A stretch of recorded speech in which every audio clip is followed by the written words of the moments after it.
Good evening money persons, welcome to daily money show number 1103. ఈరోజు daily money షోలో చాలా important updates ఉన్నాయి. Indian railways దగ్గర నుంచి అయితే ఒక ఇంపార్టెంట్ అనౌన్స్మెంట్ వచ్చింది. ఈ అనౌన్స్మెంట్ వలన కొన్ని స్టాక్స్ పైన అయితే అది పాజిటివ్ ఇంపాక్ట్ ప్లే చేయనున్నది. వీటి గురించి ఈరోజు డైలీ మనీ షోలో డీటెయిల్గా మాట్లాడుకుందాం. దాంతోపాటు మార్కెట్లో ఉన్న ఇంపార్టెంట్ అప్డేట్స్ అన్ని కూడా డిస్కస్ చేసుకుందాం. కానీ దానికన్నా ముందు మన వర్కౌట్స్ రిలేటెడ్ మాట్లాడుకోవాలి కదా. నిన్న యాక్చువల్లీ కొంచెం వేరే అదర్ వర్క్స్ ఉండడం వలన మన వర్కౌట్ గ్రూప్లో అయితే నా వర్కౌట్ని రికార్డ్ చేయలేకపోయాను. బట్ నేను ఆల్మోస్ట్ 8,000 పైన స్టెప్స్ వేసాను. నా మొబైల్ అది రికార్డ్ అయింది, మీకు ఇక్కడ స్క్రీన్ మీద చూపెడతాను చూడండి. అండ్ మీరు నిన్న ఏం వర్కౌట్స్ చేశారో కింద కామెంట్ సెక్షన్ అయితే కామెంట్ చేయండి. ఇంకా డైలీ మనిషిలో ఉన్నటువంటి అప్డేట్స్ అని 1 by 1 క్విక్గా డిస్కస్ చేసేద్దాం. ముందుగా మార్కెట్ అప్డేట్ చూసినట్లయితే ఈ రోజు సెషన్లో సెన్సెక్స్ 247 పాయింట్స్ కరెక్ట్ అయ్యి 82,253 పాయింట్స్ కి క్లోజ్ అయినట్లయితే నిఫ్టీ 67 పాయింట్స్ కరెక్ట్ అయ్యి 25,082 పాయింట్స్ కి క్లోజ్ అయింది. అండ్ ఈ రోజు సెషన్లో మిడ్ క్యాప్ ఇండెక్స్ 0.47% పెరిగినట్లయితే స్మాల్ క్యాప్ ఇండెక్స్ 0.87% పెరిగింది. And bank Nifty almost flat గా క్లోజ్ అయింది. ఈ రోజు మార్నింగ్ నుంచి కూడా మన మార్కెట్ లోని కొంత వాలటాలిటీ అయితే కనపడింది. అండ్ ఈ రోజు నిఫ్టీ కరెక్ట్ అయినటువంటి 67 పాయింట్స్ లోని ఐటీ ఇండెక్స్ 40 పాయింట్స్ డ్రాగ్ చేయడం జరిగింది. యాక్చువల్లీ టీసీఎస్ రిజల్ట్స్ అనౌన్స్ చేసిన దగ్గర నుంచి కూడా most of the IT stocks లో మనకి ప్రెషర్ కనపడుతుంది. ఎందుకంటే టీసీఎస్ యొక్క నెంబర్స్ కొంత వీక్ గా రావడంతో రిమైనింగ్ ఐటీ కంపెనీస్ యొక్క నెంబర్స్ కూడా వీక్ గానే రావచ్చు అని చెప్పి మార్కెట్ లోని ఎక్స్పెక్టేషన్స్ బిల్డ్ అవడంతోనే కంటిన్యూస్ గా ఐటీ స్టాక్స్ లోనైతే మనకి కొంత ప్రెషర్ కనపడుతున్నది. చూడాలి రిమైనింగ్ ఐటీ కంపెనీస్ యొక్క నెంబర్స్ ఎలా ఉంటాయన్నది. అండ్ దీంతో పాటుగా ఎలాగా రిజల్ట్ సీజన్ అయితే స్టార్ట్ అయిపోయింది కదా. ఇప్పుడు ఐటీ స్టాక్స్ తో పాటుగా ఈ వీక్ నుంచి చాలా కంపెనీస్ వాళ్ళ Q1 నెంబర్స్ అయితే పోస్ట్ చేయనున్నాయి. ఈ Q1 లోని నెంబర్స్ ఎలా ఉంటాయన్న దాన్ని బట్టి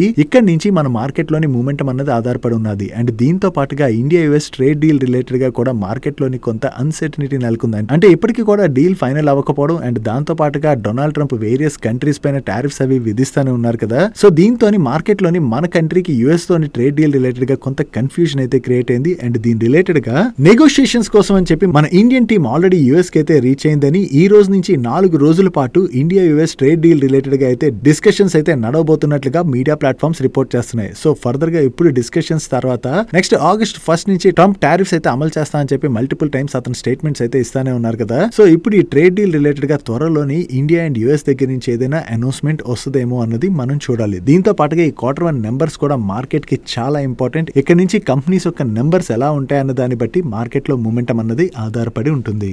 నా ట్రంప్ టారిఫ్స్ రిలేటెడ్ గా రోజు ఏదో ఒక న్యూస్ వస్తానే ఉన్నది కదా. ఈయన ఇప్పుడు బ్రెజిల్ పైన 50% టారిఫ్స్ అయితే ఇంపోజ్ చేస్తున్నట్టుగా అనౌన్స్ చేయడం జరిగింది. బ్రెజిల్ పైన ఈ టారిఫ్స్ ని ఇంపోజ్ చేయడం వలన ఇంటర్నేషనల్లీ కాఫీ ప్రైస్లు అయితే భయంకరంగా పెరిగేటువంటి అవకాశం ఉన్నది. ఎందుకంటే Brazil one of the top coffee supplier. Brazil పైన ఈ టారిఫ్స్ ని విధించడం వలన యుఎస్ కస్టమర్స్ బ్రెజిల్ దగ్గర నుంచి ఈ కాఫీని పర్చేస్ చేయడం ఆపేసినట్లయితే వాళ్ళకి సరిపడినంత సప్లైస్ అయితే వాళ్ళకి అందాలి కదా. ఎందుకంటే బ్రెజిల్ చూసినట్లయితే one of the top coffee producer. So వాళ్ళ దగ్గర నుంచి కొనుక్కోలేదనుకోండి యుఎస్ కి సరిపడినంత సప్లైస్ అయితే అందవు. కాబట్టి ఇంటర్నేషనల్ మార్కెట్ నుంచి ఓవరాల్ గా ఇక్కడ నుంచి కాఫీ ప్రైస్లు అయితే బాగానే పెరిగేటువంటి అవకాశాలు కనిపిస్తున్నాయి. ఈ రోజు న్యూస్ వీడియోలోని ముందుగా విఐపి ఇండస్ట్రీస్ రిలేటెడ్ గా మనం మాట్లాడుకోవాలి. దీని గురించి డీటెయిల్ గా మీరు విన్నట్లయితే ఈ కంపెనీలో ఉన్నటువంటి స్పెషల్ సిచ్యువేషన్ ఆపర్చునిటీ గురించి మీకు క్లియర్ గా అర్థమవుతుంది. ఈ విఐపి ఇండస్ట్రీస్ యొక్క ప్రమోటర్స్ వీళ్ళ దగ్గర ఉన్నటువంటి స్టేక్ లోని 32% ఆఫ్ ది స్టేక్ నైతే వీళ్ళు ఆఫ్లోడ్ చేయడానికి చూస్తున్నట్లుగా లాస్ట్ వీక్ లో న్యూస్ అయితే వచ్చింది కదా. దీని రిలేటెడ్ గా వీకెండ్ లోనే వీళ్ళ దగ్గర నుంచి అయితే కన్ఫర్మేషన్ వచ్చేసింది. ఈ విఐపి ఇండస్ట్రీస్ యొక్క ప్రమోటర్స్ యొక్క స్టేక్ లో 32% ఆఫ్ ది స్టేక్ ని వీళ్ళు మల్టిపుల్ పిఈ ఫండ్స్ యొక్క కన్సోర్టియం కి సెల్ చేయడానికి అని చెప్పి డెఫినెటివ్ అగ్రిమెంట్ లోకి ఎంటర్ అయ్యారు. ప్రమోటర్స్ దగ్గర నుంచి మెజారిటీ స్టేక్ ని ఈ పిఈ ఫండ్స్ కొంటున్నాయి కాబట్టి సెబీ యొక్క రూల్ ప్రకారం ఓపెన్ ఆఫర్ కూడా ట్రిగర్ అయింది. అండ్ ఈ ఓపెన్ ఆఫర్ ప్రైస్ ని కూడా వీళ్ళు అనౌన్స్ చేసేసారు. ఈ ఓపెన్ ఆఫర్ లో భాగంగా కొత్త ప్రమోటర్ ఎవరైతే విఐపి ఇండస్ట్రీలోని ఈ 32% స్టేక్ ని అక్వైర్ చేయబోతున్నారో వాళ్ళు 26% స్టేక్ ని ఓపెన్ ఆఫర్ లో భాగంగా అక్వైర్ చేయనున్నారు. ఈ ఓపెన్ ఆఫర్ లోని వీళ్ళు ఈచ్ షేర్ ని 388 రూపీస్ కి అక్వైర్ చేయబోతున్నట్టుగా అనౌన్స్ చేయడం జరిగింది. యాక్చువల్లీ ప్రెసెంట్ మార్కెట్ లో ట్రేడ్ అవుతున్నటువంటి ప్రైస్ తో కంపేర్ చేస్తే ఈ ఓపెన్ ఆఫర్ ప్రైస్ అయితే తక్కువగానే ఉన్నది. కానీ స్టిల్ ఈ రోజు సెషన్ లో మీరు చూసినట్లయితే విఐపి ఇండస్ట్రీ స్టాక్ లోని పాజిటివ్ మూమెంటం కనపడింది కదా. దాని వెనక ఉన్నటువంటి స్టోరీ ఏంటంటే ఈ విఐపి ఇండస్ట్రీస్ యొక్క ప్రమోటర్స్ లాస్ట్ ఫ్యూ ఇయర్స్ నుంచి మార్కెట్ లోని కాంపిటీషన్ ఏదైతే పెరిగిపోతున్నదో ఆ కాంపిటీషన్ తోని చాలా స్ట్రగుల్ అవుతున్నారు. మెయిన్లీ విఐపి ఇండస్ట్రీస్ దగ్గర నుంచి మార్కెట్ షేర్ ని సఫారీ ఇండస్ట్రీస్ స్ట్రాంగ్ గా గెయిన్ చేసుకోవడం జరిగింది.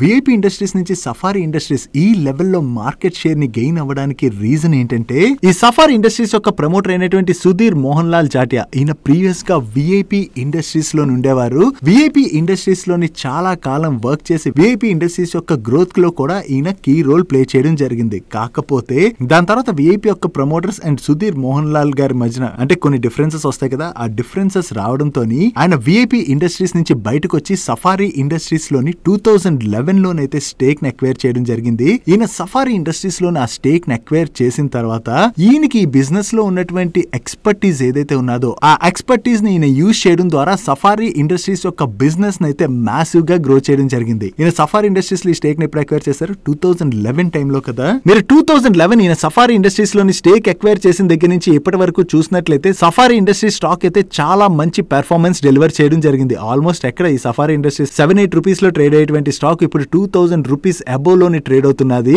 అదే విఐపి ఇండస్ట్రీస్ యొక్క పరిస్థితి మీరు చూసారనుకోండి, 2011 లోని ఆల్మోస్ట్ 100 రూపీస్ లో ట్రేడ్ అవుతున్నటువంటి విఐపి ఇండస్ట్రీ స్టాక్ జస్ట్ ఇప్పుడు చూసినట్లయితే 400 రూపీస్ పైన ట్రేడ్ అవుతున్నది. సో సుధీర్ గారు ఎప్పుడైతే విఐపి ఇండస్ట్రీస్ నుంచి బయటకు వచ్చి సఫారీ ఇండస్ట్రీస్ లోకి ఎంటర్ అయ్యారో ఆ సఫారీ ఇండస్ట్రీస్ అయితే ఆయన స్ట్రాంగ్ గా గ్రో చేయగలిశారు. అండ్ అంతేకాకుండా ఈయన తీసుకున్నటువంటి స్ట్రాటజీస్ తోని విఐపి ఇండస్ట్రీస్ దగ్గర నుంచి సఫారీ ఇండస్ట్రీస్ స్ట్రాంగ్ గా మార్కెట్ షేర్ ని కూడా గెయిన్ అవ్వగలిసింది. సో కంటిన్యూస్ గా విఐపి ఇండస్ట్రీస్ మార్కెట్ షేర్ ని కోల్పోతుండడం వల్లనే విఐపి ఇండస్ట్రీస్ స్టాక్ లో మనకి పెద్దగా పెర్ఫార్మెన్స్ కనపడలేదు. అండ్ అంతేకాకుండా విఐపి ఇండస్ట్రీస్ యొక్క ప్రమోటర్స్ అయితే మార్కెట్ లోని ఈ టఫ్ కాంపిటీషన్ ని తట్టుకుని నిలబడడానికి వాళ్ళకి చాలా కష్టమైంది. సో దీంతో ఇప్పుడు విఐపి ఇండస్ట్రీస్ యొక్క ప్రమోటర్స్ ఏం డిసైడ్ అయ్యారంటే ఈ బిజినెస్ లోని వీళ్ళకి ఉన్నటువంటి స్టేక్ ని అయితే పీ ప్లేయర్స్ కి సెల్ చేయడానికి అయితే డిసైడ్ అయ్యారు. నో పీ ప్లేయర్స్ ఈ విఐపి ఇండస్ట్రీస్ లో ఎంటర్ అవుతున్నారు కదా. సో కొత్త ప్రమోటర్ ఎవరైతే వస్తున్నారో ఈ ప్రమోటర్ కనుక విఐపి ఇండస్ట్రీస్ లోని కొత్త స్ట్రాటజీస్ ని తీసుకొచ్చి విఐపి ఇండస్ట్రీస్ యొక్క గ్రోత్ ని ఇక్కడ నుంచి స్ట్రాంగ్ గా డ్రైవ్ చేయగలిసారు అనుకోండి, దాని వలన విఐపి ఇండస్ట్రీస్ కి చాలా పాజిటివ్ అయ్యేటువంటి అవకాశం ఉండడంతోనే ఈ రోజు వీళ్ళు ఓపెన్ ఆఫర్ ప్రైస్ ని చాలా తక్కువగా అనౌన్స్ చేసినా కూడా మనకి విఐపి ఇండస్ట్రీస్ స్టాక్ లో పాజిటివ్ మొమెంటం కనపడింది. చూడాలి ఇక్కడ నుంచి ఈ కొత్త ప్రమోటర్స్ విఐపి ఇండస్ట్రీస్ యొక్క గ్రోత్ ని ఎలా డ్రైవ్ చేస్తారన్నది. డైలీ మార్కెట్ లో వచ్చేటువంటి ఇటువంటి ఇంపార్టెంట్ అప్డేట్స్ ని మీతో డీటెయిల్ గా షేర్ చేయడానికి మన మనీ పర్స్ టీమ్ ఏవైతే ఎఫర్ట్స్ పెడుతుందో ఆ ఎఫర్ట్స్ కనుక వీడియో చూస్తున్న ఏ పాయింట్ ఆఫ్ టైంలో అయినా మీకు హెల్ప్ఫుల్ అయినట్లయితే మన వీడియోని మర్చిపోకుండా లైక్ చేయడానికి ప్రయత్నించండి. అండ్ మీరు ఇదే ఫస్ట్ టైం మన మనీ పర్స్ ఛానల్కి వచ్చినట్లయితే మా నుంచి వచ్చేటువంటి ఇంట్రెస్టింగ్ వీడియోస్ని రెగ్యులర్గా ఫాలో అవడానికి మన ఛానల్ని సబ్స్క్రైబ్ చేసుకుంటూ పక్కనున్న బెల్ ఐకాన్లోని ఆల్ నోటిఫికేషన్స్ యాక్టివేట్ చేసుకోండి. ఫ్రెండ్స్, వీడియోలోని ఫర్దర్ అప్డేట్స్లోకి వెళ్ళిపోయే ముందు ఒక ఇంపార్టెంట్ న్యూస్ అయితే చదివాను రీసెంట్గా. మీకు ఇక్కడ ఒక ఇమేజ్ డిస్ప్లే చేస్తాను చూడండి. చూసారా, మన ఇండియా ప్రెజెంట్ ఫేస్ చేస్తున్నటువంటి ప్రాబ్లం ఓవర్ వెయిట్ ఇష్యూ. మన ఇండియన్ హౌస్ హోల్డ్స్లో చూసినట్లయితే 20% ఆఫ్ ది అడల్ట్స్ ఈ ఓవర్ వెయిట్ ఇష్యూని ఫేస్ చేస్తున్నారు. And 10% of the adults obese ఇష్యూని అయితే ఫేస్ చేస్తున్నారు. ఓవరాల్గా చూసుకుంటే మనకి రూరల్ ఏరియాస్తో కంపేర్ చేస్తే అర్బన్ ఏరియాస్లోని ఈ ప్రాబ్లం అన్నది చాలా ఎక్కువగా పెరిగిపోతుంది వేరియస్ స్టేట్స్లో. దానికి కారణాలు మాట్లాడుకోవాలంటే ఇక్కడ మనకి అంటే వర్క్ స్ట్రెస్ అది పెరిగిపోవడం, దానివల్ల అంటే మనం వర్కౌట్స్ అవి చేయలేకపోవడం అండ్ ఫుడ్ సరిగ్గా తీసుకోపోవడం. దట్ అర్బన్ ఏరియాస్లో తీసుకుంటే జంక్ ఫుడ్ అది కొంచెం ఎక్కువగా తింటుంటాం కదా. సో దానివల్ల ఏంటంటే ఈ ఓవర్ వెయిట్ ఇష్యూ అన్నది భయంకరంగా పెరిగిపోతుంది.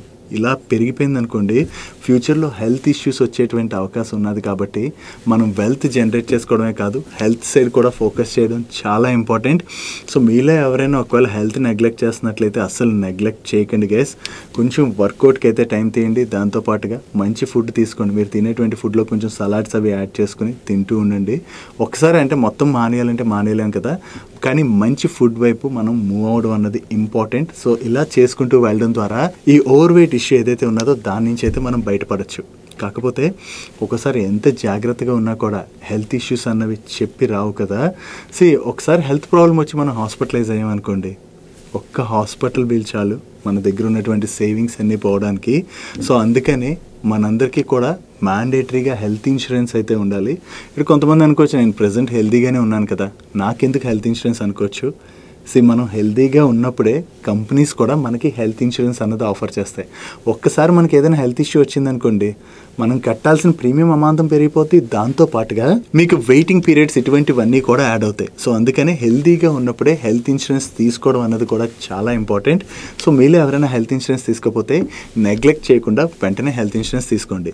అండ్ హెల్త్ ఇన్సూరెన్స్ ఏది తీసుకోవాలి ఇలాంటి డౌట్స్ ఉంటాయి కదా, హెచ్డిఎఫ్సి ఎర్గో వాళ్ళ ఆప్టిమా సెక్యూర్ ప్లాన్ అయితే మీరు చెక్ చేయొచ్చు. వీళ్ళు 4x బెనిఫిట్స్ అయితే ఆఫర్ చేస్తున్నారు. చేస్తారు. మీరు హెల్త్ ఇన్సూరెన్స్ తీసుకున్నారనుకోండి, అంటే 5 lakhs సమ్ అష్యూర్డ్కి హెల్త్ ఇన్సూరెన్స్ తీసుకున్నారనుకోండి, ఫస్ట్ ఇయర్ అంటే మీరు తీసుకోగానే ఆ 5 lakhs సమ్ అష్యూర్డ్ అన్నది 10 lakhsకి పెరిగిపోతుంది. అండ్ అంతేకాకుండా మీరు ఫస్ట్ ఇయర్ మళ్ళీ రెన్యువల్ ప్రీమియం పే చేస్తారు కదా, ఆ రెన్యువల్ ప్రీమియం పే చేసిన తర్వాత మీ బేస్ సమ్ అష్యూర్డ్ ఏదైతే ఉన్నదో దానిపైన 50% సమ్ అష్యూర్డ్ పెరుగుతుంది. అంటే ఇప్పుడు ఆ 10 lakhs ఏమవుతాయి, 12.5 lakh అవుతుంది మీ సమ్ అష్యూర్డ్.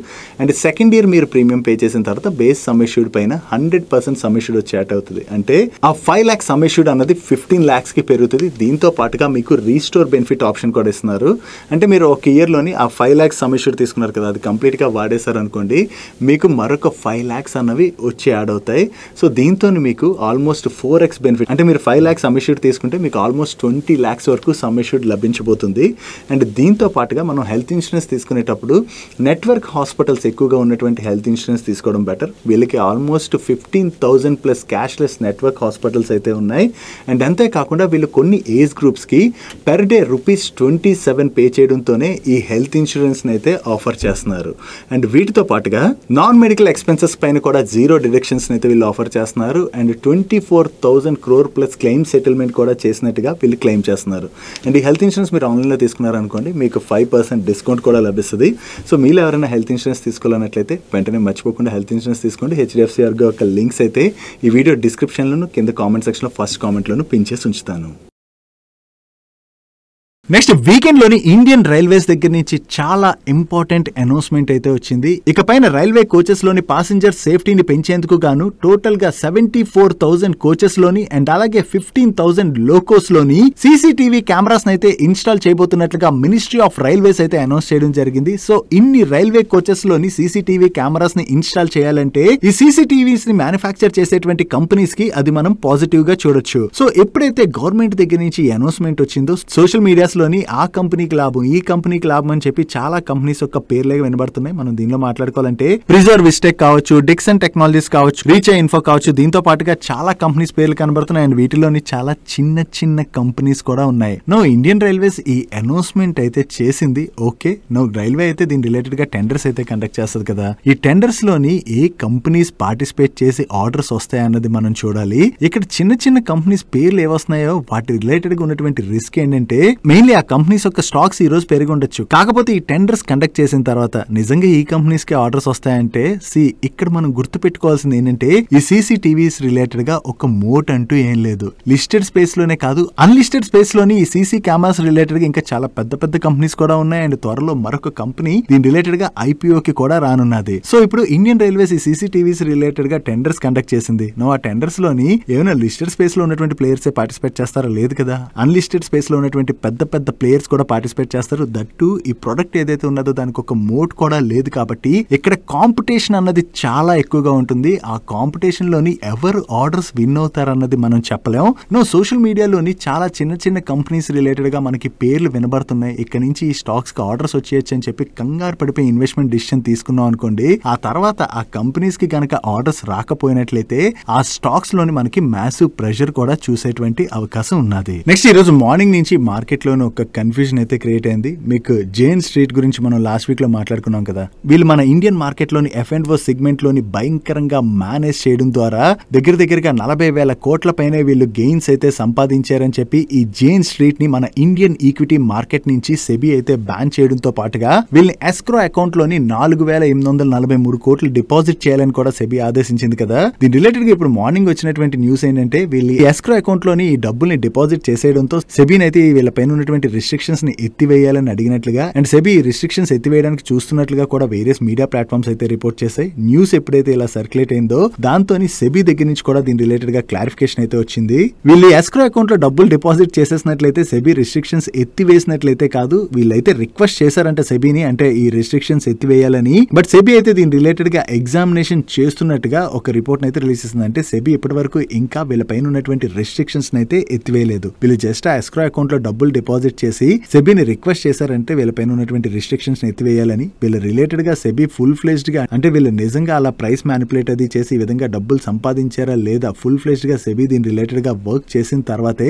వీళ్ళ పైన ఈ రిస్ట్రిక్షన్స్ తీయాలా లేదా అన్నది డిసైడ్ అయ్యేటువంటి అవకాశం ఉన్నది. నెక్స్ట్ పవర్ స్టాక్స్ రిలేటెడ్ గా ఒక పాజిటివ్ న్యూస్ అయితే కనపడుతున్నది. గవర్నమెంట్ ఆఫ్ ఇండియా ప్రీవియస్ గా కోల్ ఫైర్డ్ పవర్ ప్లాంట్స్ ఏవైతే ఉన్నాయో ఆ పవర్ ప్లాంట్స్ పైన సల్ఫర్ ఎమిషన్ రూల్ ఏదైతే పాస్ చేసిందో ఆ రూల్స్ అయితే కొంత ఈజ్ చేసేటువంటి అవకాశం ఉన్నదని చెప్పి మీడియా ప్లాట్ఫామ్స్ రిపోర్ట్ చేస్తున్నాయి. ఒకవేళ గవర్నమెంట్ ఈ రూల్స్ ని కనుక కొంచెం ఈజ్ చేసినట్లయితే దానివల్ల ఈ కోల్ ఫైర్డ్ పవర్ ప్లాంట్స్ కి ఎక్స్పెండిచర్ అన్నది కొంతవరకు తగ్గుతుంది. కాబట్టి దీనివల్ల పెర్ యూనిట్ వీళ్ళకి 25 to 30 పైసా వరకు తగ్గేటువంటి అవకాశం ఉన్నదని చెప్పి మీడియా ప్లాట్ఫామ్స్ రిపోర్ట్ చేయడం జరిగింది. బట్ ఇప్పటి వరకు గవర్నమెంట్ దగ్గర నుంచి దీని రిలేటెడ్ గా ఎటువంటి అనౌన్స్మెంట్ కూడా రాలేదు. ఎందుకంటే ఈ సల్ఫర్ ఎమిషన్ రూల్స్ ని కనుక గవర్నమెంట్ కొంత ఈజ్ చేసింది అనుకోండి, దాంతో ఏమవుద్ది కంపెనీస్ వీటి రిలేటెడ్ గా తీసుకోవాల్సినటువంటి జాగ్రత్తలు అవి కొంచెం తగ్గించేటువంటి అవకాశం ఉంది. కాబట్టి దీనివల్ల ఓవరాల్ గా పొల్యూషన్ అయితే పెరగచ్చు. సో గవర్నమెంట్ దీని రిలేటెడ్ గా డెసిషన్ తీసుకుంటుందా లేదా అన్నది మనం చూడాలి. ఒకవేళ గవర్నమెంట్ కనుక ఈ రూల్స్ ని కొంత ఈజ్ చేసినట్లయితే ఓవరాల్ గా ఈ కంపెనీస్ కి పెర్ యూనిట్ పైన ఈ కాస్ట్ తగ్గుతుంది. కాబట్టి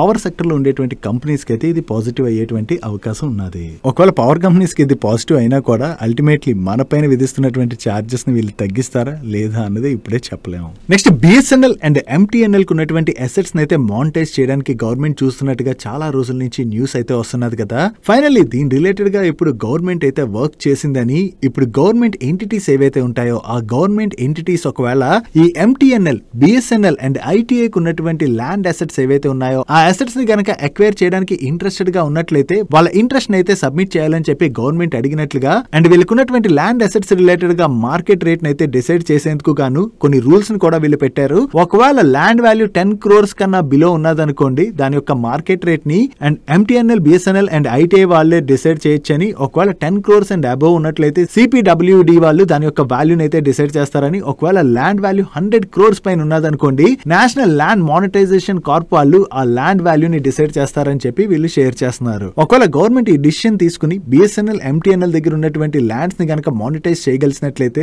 దాని ద్వారా వచ్చేటువంటి డబ్బులను అయితే బిఎస్ఎన్ఎల్ యొక్క బిజినెస్ ని గ్రో చేయడానికి యూజ్ చేయొచ్చు. అండ్ అంతేకాకుండా ఎంటీఎన్ఎల్ విషయంకి వచ్చేసరికి ఎంటీఎన్ఎల్ పైన ఎన్ని అప్పులు ఉన్నాయన్నది మనకు తెలుసు కదా, ఆల్రెడీ మనం మల్టిపుల్ టైమ్స్ డిస్కస్ చేసుకున్నాం కూడా. ఈ ల్యాండ్స్ ని మానిటైజ్ చేయడం ద్వారా ఎంటీఎన్ఎల్ కి కానీ డబ్బులు వచ్చినట్లయితే వాళ్ళ పైన ఉన్నటువంటి ఆ డెట్ భారాన్ని కొంతవరకు తగ్గించేటువంటి అవకాశం ఉన్నది. సో ఈ ల్యాండ్ అసెట్స్ ని గవర్నమెంట్ మానిటైజ్ చేయబోతున్నదని చెప్పి ఈ న్యూస్ రావడంతోనే ఈ రోజు సెషన్ లో ఎంటీఎన్ఎల్ స్టాక్ లో మనకి కొంత పాజిటివ్ మూమెంటం కనపడింది.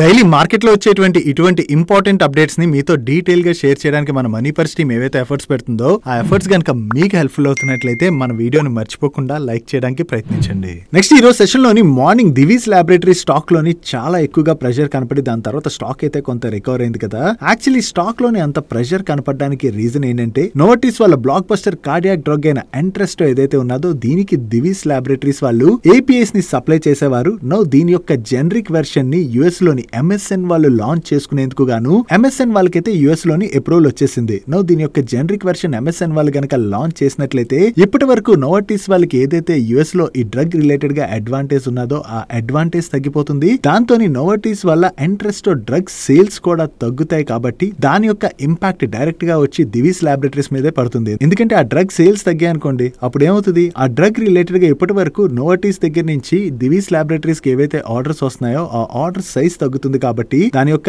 ఇంపాక్ట్ దివీస్ ల్యాబొరేటరీస్ మీదే పడుతుంది. యాక్చువల్లీ దివీస్ ల్యాబొరేటరీస్ వల్ల కస్టమ్ సింథసిస్ సెగ్మెంట్ రెవెన్యూస్ లోని 40% ఆఫ్ ది రెవెన్యూ కంట్రిబ్యూషన్ దీని నుంచే వస్తుంది. అండ్ దివీస్ యొక్క కన్సాలిడేటెడ్ రెవెన్యూస్ లోని 20% ఆఫ్ ది కంట్రిబ్యూషన్ ఈ డ్రగ్ నుంచే వస్తుంది. నో వీళ్ళ కన్సాలిడేటెడ్ రెవెన్యూస్ లో 20% కంట్రిబ్యూషన్ ఈ డ్రగ్ నుంచే వస్తూ ఈ డ్రగ్ రిలేటెడ్ గా నోవార్టిస్ కున్నటువంటి అడ్వాంటేజ్ కోల్పోయి దాని వల్ల దివీస్ వాళ్ళకి వచ్చేటువంటి ఆర్డర్స్ కనుక తగ్గినట్లయితే ఆబ్వియస్ గా దాని యొక్క ఇంపాక్ట్ అయితే దివీస్ మీద పడుతుంది. దీని రిలేటెడ్ గా ఇప్పుడు బ్రోకరేజ్ ఫర్మ్ అయినటువంటి ఐఎఫ్ఎల్ వాళ్ళు ఏం షేర్ చేస్తున్నారంటే దీనివల్ల నెక్స్ట్ ఇయర్ లోని దివీస్ వాళ్ళ ఎబిటాలోని మనం 12 to 13% వరకు కూడా డ్రాప్ చూసేటువంటి అవకాశం ఉన్నదని, దాంతోనే దివీస్ స్టాక్ యొక్క టార్గెట్ ప్రైస్ ని వీళ్ళు 5465 రూపీస్ కి తగ్గిస్తున్నట్టుగా షేర్ చేయడం జరిగింది. సో దివీస్ రిలేటెడ్ గా ఈ రిస్క్ ఏదైతే ఉన్నదో దాని వల్లనే మనకి స్టాక్ లోనైతే ఈ రోజు సెషన్ లో ప్రెషర్ కనపడింది. నెక్స్ట్ హెల్త్ ఇన్సూరెన్స్ ఉన్న వాళ్ళకి లేదా హెల్త్ ఇన్సూరెన్స్ తీసుకునే వాళ్ళకి ఒక గుడ్ న్యూస్ అయితే కనపడుతున్నది. ఇప్పటి వరకు హాస్పిటల్స్ ఏం చేస్తున్నాయి, పేషెంట్స్ కి ఎలా పడితే అలాగా బిల్స్ చేసేస్తున్నాయి. దట్టు ఎవరికైనా హెల్త్ ఇన్సూరెన్స్ ఉండి వాళ్ళు వెళ్ళి హాస్పిటల్ కి జాయిన్ అయ్యారనుకోండి ఆ క్లెయిమ్ డబ్బులు ఎలాగా హెల్త్ ఇన్సూరెన్స్ కంపెనీ నుంచి వస్తాయి కదా అని చెప్పి హాస్పిటల్స్ వాళ్ళు హై బిల్స్ అన్నవి క్లెయిమ్ చేస్తున్నారు. దీనివల్ల దీనివల్ల ఆబ్వియస్ గా ఏమవుతుంది, హెల్త్ ఇన్సూరెన్స్ కంపెనీస్ పైన దాని యొక్క ఇంపాక్ట్ పడుతుంది కాబట్టి హెల్త్ ఇన్సూరెన్స్ కంపెనీస్ యొక్క ప్రీమియమ్స్ అయితే పెరిగిపోతున్నాయి కదా. అలా ప్రీమియమ్స్ పెరిగిపోయినట్లయితే హెల్త్ ఇన్సూరెన్స్ యొక్క ఎఫోర్డబిలిటీ అన్నది తగ్గుతుంది కాబట్టి ఎక్కువ మందికి హెల్త్ ఇన్సూరెన్స్ రీచ్ అయ్యేటువంటి అవకాశం ఉండదు. కాబట్టి ఇప్పుడు గవర్నమెంట్ అయితే హాస్పిటల్ బిల్స్ అయితే తగ్గించే విధంగా ప్లాన్ చేస్తున్నదని, దీనిలో భాగంగా national health claims exchange IRDA and finance minister కలిపి అయితే వర్క్ చేయబోతున్నట్లుగా వేరియస్ మీడియా ప్లాట్ఫామ్స్ అయితే రిపోర్ట్ చేస్తున్నాయి. ఒకవేళ గవర్నమెంట్ కనుక స్ట్రిక్ట్ గా వర్క్ చేసి హాస్పిటల్ బిల్స్ ని కనుక కంట్రోల్ చేసినట్లయితే దాని వలన ఇప్పటి వరకు హెల్త్ ఇన్సూరెన్స్ కంపెనీస్ పైన ఏదైతే బర్డెన్ పడుతున్నదో ఆ బర్డెన్ కొంతవరకు తగ్గేటువంటి అవకాశం ఉన్నది. కాబట్టి హెల్త్ ఇన్సూరెన్స్ ప్రీమియమ్స్ అనేవి భయంకరంగా పెరగకుండా ఉంటాయి. దాని వలన ఎక్కువ మందికి హెల్త్ ఇన్సూరెన్స్ అన్నది రీచ్ అయ్యేటువంటి అవకాశం ఉన్నది. ఒక రకంగా ఇది హాస్పిటల్స్ రిలేటెడ్ గా కొంత నెగిటివ్ అయితే, హెల్త్ ఇన్సూరెన్స్ కంపెనీస్ అండ్ అలాగే హెల్త్ ఇన్సూరెన్స్ తీసుకుందాం అనుకుంటున్న వాళ్ళకైతే దీన్ని మనం పాజిటివ్ గా చూడొచ్చు. నెక్స్ట్ ఈ రోజు సెషన్ లో మార్నింగ్ నుంచి కూడా క్యాస్ట్రల్ ఇండియా స్టాక్ లోని మనకి పాజిటివ్ మూమెంటం కనపడింది కదా. దానికి రీజన్ ఏంటంటే ఈ క్యాస్ట్రల్ ఇండియా వాళ్ళ పైన ప్రీవియస్ గా మహారాష్ట్ర సేల్స్ ట్యాక్స్ డిపార్ట్మెంట్ వాళ్ళు 4,000 crores పైన వీళ్ళు పే చేయాలని చెప్పి వీళ్ళకి నోటీస్ అయితే ఇష్యూ చేశారు. ఇది 2007 to 2008 అండ్ 2017-18 ఈ పీరియడ్ లోని వీళ్ళు ఏవైతే ఇంటర్స్టేట్ సేల్స్ చేశారో దాని రిలేటెడ్ గా వీళ్ళకి ట్యాక్స్ డిమాండ్ అయితే రావడం జరిగింది. వీళ్ళకి డిమాండ్ రావడంతో కంపెనీ అయితే లీగల్ నార్మ్స్ అన్ని కూడా కరెక్ట్ గానే ఫాలో అయింది. ఈ అమౌంట్ అయితే వీళ్ళు పే చేయాల్సినటువంటి అవసరం లేదని చెప్పి వీళ్ళు ట్రిబ్యునల్ లోనైతే అపీల్ చేసుకోవడం జరిగింది. ఫైనల్లీ ట్రిబ్యునల్ లోని ఇరువురు వాదనలు విన్న తర్వాత ఈ రోజు customs excise and service tax appeal tribunal వాళ్ళు క్యాస్ట్రల్ ఇండియాకి ఫేవర్ గా అయితే తీర్పు ఇవ్వడం జరిగింది. సో క్యాస్ట్రల్ ఇండియా ఫేవర్ గా తీర్పు వచ్చిందంటే ఇప్పుడు 4,000 కోట్ల ట్యాక్స్ డిమాండ్ నోటీస్ ఏదైతే వచ్చిందో ఆ అమౌంట్ ని వీళ్ళు పే చేయాల్సినటువంటి అవసరం లేదు. కాబట్టి ఇది క్యాస్ట్రల్ ఇండియా వాళ్ళ రిలేటెడ్ గా మనం బిగ్ రిలీఫ్ గా చూడొచ్చు. దాంతో ఈ రోజు సెషన్ లో స్టాక్ లోని కొంత పాజిటివ్ మూమెంటం కనపడింది. నెక్స్ట్ గ్లెన్మార్క్ ఫార్మాసిటికల్స్ వాళ్ళ రిలేటెడ్ గా ఒక నెగిటివ్ అప్డేట్ ఉన్నది. ఈ గ్లెన్మార్క్ ఫార్మాసిటికల్స్ వాళ్ళకి చెందిన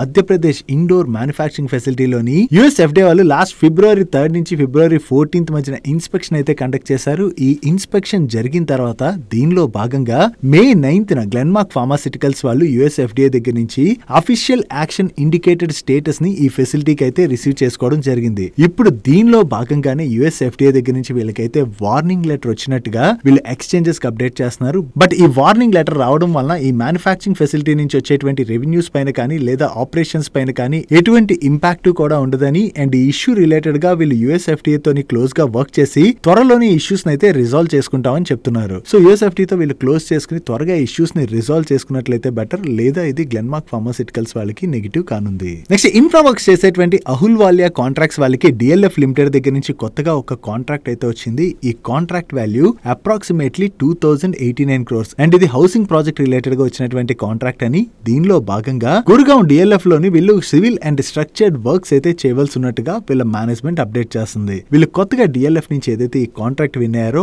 ఇది అహుల్వాలియా కాంట్రాక్ట్స్ రిలేటెడ్ గా మనం పాజిటివ్ గా చూడొచ్చు. నెక్స్ట్ రీసెంట్ గా China rare earth magnets exports పైన రిస్ట్రిక్షన్స్ విధించిన దగ్గర నుంచి వరల్డ్ వైడ్ ఉన్నటువంటి ఆటో కంపెనీస్ అన్ని కూడా స్ట్రగుల్ అవుతున్నాయి కదా. దీనిలో భాగంగానే చైనా మీద ఈ డిపెండెన్సీని తగ్గించుకుని మన ఇండియాలోనే రేర్ ఎర్త్ ప్రొడక్షన్ రిలేటెడ్ గా కంపెనీస్ వర్క్ చేయాలని చెప్పి government of India various companies అయితే ముందుకు ఇన్వైట్ చేయడం జరిగింది. దీనికి గవర్నమెంట్ దగ్గర నుంచి కూడా కంపెనీస్ కి అయితే మంచి సపోర్టే లభించేటువంటి అవకాశాలు అయితే కనిపిస్తున్నాయి. దీనిలో భాగంగా మహేంద్ర అండ్ మహేంద్ర వాళ్ళు యూనో మిండాతో కలిపి ఈ రేర్ ఎర్త్ ప్రొడక్షన్ రిలేటెడ్ గా వర్క్ చేసేటువంటి అవకాశం ఉన్నదని చెప్పి లాస్ట్ వీక్ లో ఒక న్యూస్ వచ్చింది. ఇప్పుడు దీని రిలేటెడ్ గా మహేంద్ర అండ్ మహేంద్ర వాళ్ళు ఎక్స్చేంజెస్ కి క్లారిఫికేషన్ ని రిలీజ్ చేస్తూ కంపెనీ అయితే బిజినెస్ రిలేటెడ్ గా various growth and expansion related గా ఆపర్చునిటీస్ అయితే ఎక్స్ప్లోర్ చేస్తున్నదని, బట్ యూనో మిండాతో కలిపి వీళ్ళు రేర్ ఎర్త్ ప్రొడక్షన్ రిలేటెడ్ గా వర్క్ చేస్తారని చెప్పి న్యూస్ ఏదైతే వస్తుందో దాని రిలేటెడ్ గా ఎటువంటి డిస్కషన్స్ కూడా జరగలేదు. యూనో మిండాతోని యాజ్ ఎ సప్లయర్ గా వీళ్ళకైతే చాలా మంచి రిలేషన్షిప్ ఉన్నట్లుగా మహేంద్ర అండ్ మహేంద్ర వాళ్ళు క్లారిఫికేషన్ ని రిలీజ్ చేయడం జరిగింది. సో దీన్ని బట్టి చూస్తే వీళ్ళు యూనో మిండాతో కలిపి అయితే వర్క్ చేయట్లేదు, కానీ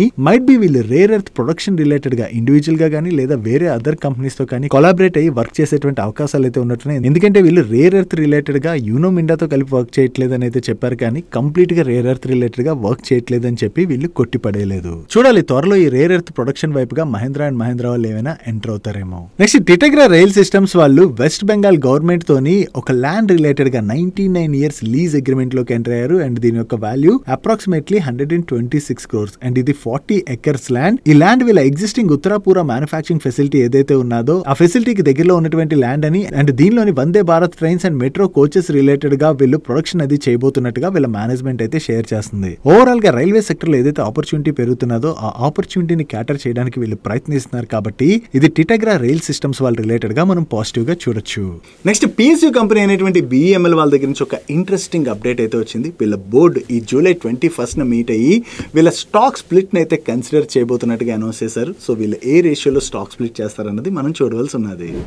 నెక్స్ట్ రైల్వే PSU కంపెనీ అయినటువంటి RVNL వాళ్ళు సౌత్ సెంట్రల్ రైల్వే వాళ్ళ దగ్గర నుంచి ఒక LOA రిసీవ్ చేసుకున్నారు. ఈ కాంట్రాక్ట్ వాల్యూ అప్రాక్సిమేట్లీ 200 crores పైన. అండ్ ఈ కాంట్రాక్ట్లో భాగంగా మీకు ఇక్కడ స్క్రీన్ మీద కనపడుతున్నటువంటి వేరియస్ వర్క్స్ అయితే వీళ్ళు సౌత్ సెంట్రల్ రైల్వే వాళ్ళ కోసం చేయవలసి ఉన్నది. వీళ్ళు కొత్తగా ఏదైతే ఈ కాంట్రాక్ట్ విన్నారో ఇది RVNL వాళ్ళ రిలేటెడ్గా మనం పాజిటివ్గా చూడొచ్చు. నెక్స్ట్ వేరియస్ ఇన్ఫ్రా వర్క్స్ చేసేటువంటి NCC లిమిటెడ్ వాళ్ళ రిలేటెడ్ ఒక పాజిటివ్ అప్డేట్ ఉన్నది. వీళ్ళు Mumbai metropolitan region development authority వాళ్ళ దగ్గర నుంచి ఒక LOA రిసీవ్ చేసుకున్నారు. దీనిలో భాగంగా వీళ్ళు ముంబై మెట్రో రైల్ ప్రాజెక్ట్కి సిగ్నలింగ్ రిలేటెడ్ వర్క్స్తో పాటు వేరియస్ అదర్ వర్క్స్ కూడా చేయవలసి ఉన్నది. అండ్ ఈ కాంట్రాక్ట్ వాల్యూ అప్రాక్సిమేట్లీ 2200 crores పైనే. వీళ్ళు ఇలా కంటిన్యూస్గా ఆర్డర్స్ విన్ అవుతుండడంతో NCC వాళ్ళ ఆర్డర్ బుక్ కూడా స్ట్రాంగ్గా గ్రో అవుతుంది. కాబట్టి ఇది NCC రిలేటెడ్గా మనం పాజిటివ్గా చూడొచ్చు. నెక్స్ట్ PSU కంపెనీ అయినటువంటి హుడ్కో వాళ్ళు వేరియస్ ఇన్ఫ్రా ప్రాజెక్ట్స్కి అయితే వీళ్ళు ఫైనాన్షియల్ అసిస్టెన్స్ ప్రొవైడ్ చేస్తుంటారు కదా. ఇప్పుడు వీళ్ళు మధ్యప్రదేశ్ అర్బన్ డెవలప్మెంట్ అథారిటీ వాళ్ళతో కూడా ఒక MOU సైన్ చేయడం జరిగింది. ఈ MOUలో భాగంగా నెక్స్ట్ 5 years పాటు మధ్యప్రదేశ్లోని వేరియస్ ఇన్ఫ్రా ప్రాజెక్ట్స్ ఏవైతే ఉంటాయో ఆ ఇన్ఫ్రా ప్రాజెక్ట్స్కి వీళ్ళు 1 lakh crores వరకు ఫైనాన్షియల్ అసిస్టెన్స్ అయితే ప్రొవైడ్ చేయనున్నారు. సో మధ్యప్రదేశ్ డెవలప్మెంట్ అథారిటీతో ఈ ఫ్రెష్ MOU ఏదైతే సైన్ చేశారో ఇది హుడ్కో వాళ్ళ రిలేటెడ్గా మనం పాజిటివ్గా చూడొచ్చు.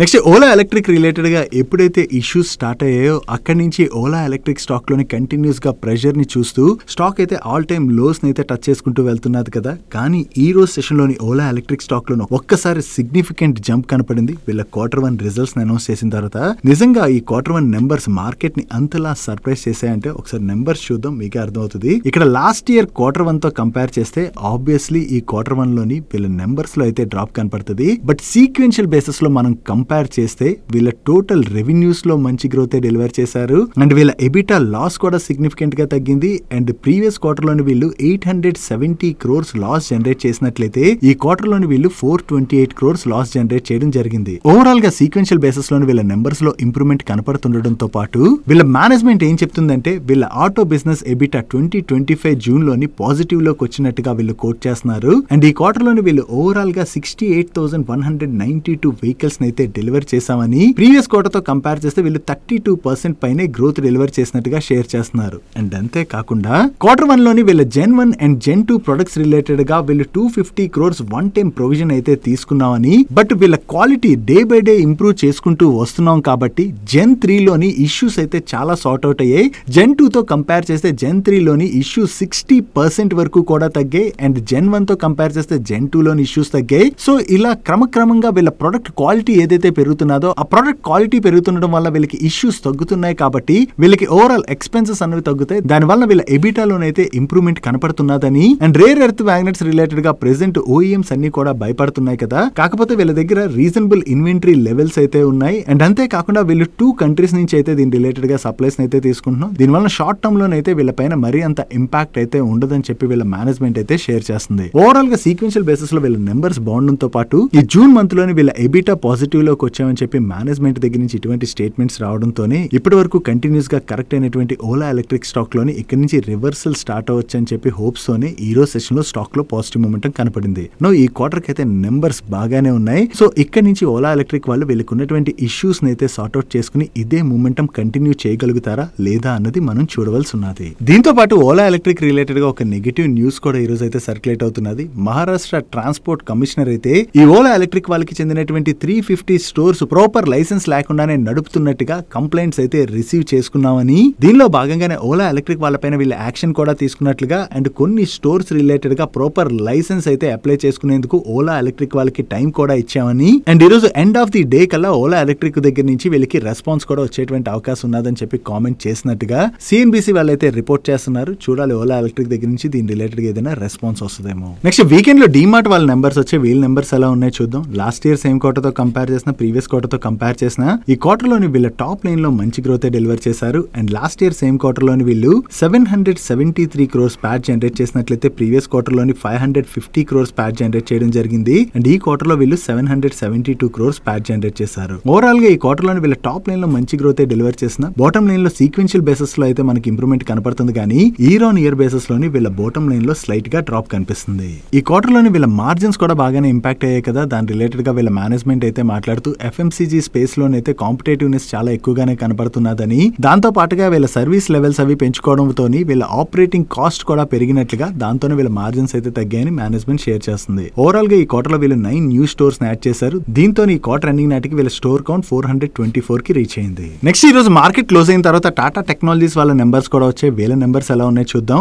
లాస్ట్ ఇయర్ సేమ్ క్వార్టర్ తో కంపేర్ చేసిన, ప్రీవియస్ క్వార్టర్ తో కంపేర్ చేసిన ఈ క్వార్టర్ లోని వీళ్ళ టాప్ లైన్ లో డ్రాప్ కనపడుతున్నది. And last year same quarter లో వీళ్ళు 162 crores ప్యాచ్ జనరేట్ చేసినట్లయితే ప్రీవియస్ క్వార్టర్ లో 188 crores ప్యాచ్ జనరేట్ చేశారు. అండ్ ఈ క్వార్టర్ లో వీళ్ళు 170 crores ప్యాచ్ జనరేట్ చేయడం జరిగింది. ఈ క్వార్టర్ లో ఓవరాల్ గా చూసుకున్నట్లయితే టాటా టెక్నాలజీస్ వాళ్ళ నెంబర్స్ అయితే కొంత వీక్ గానే ఉన్నాయి. That's it for today's daily money show guys. And daily money షోని క్లోజ్ చేసే ముందు ఇందాక హెల్త్ ఇన్సూరెన్స్ రిలేటెడ్ డిస్కస్ చేసుకున్నాం కదా.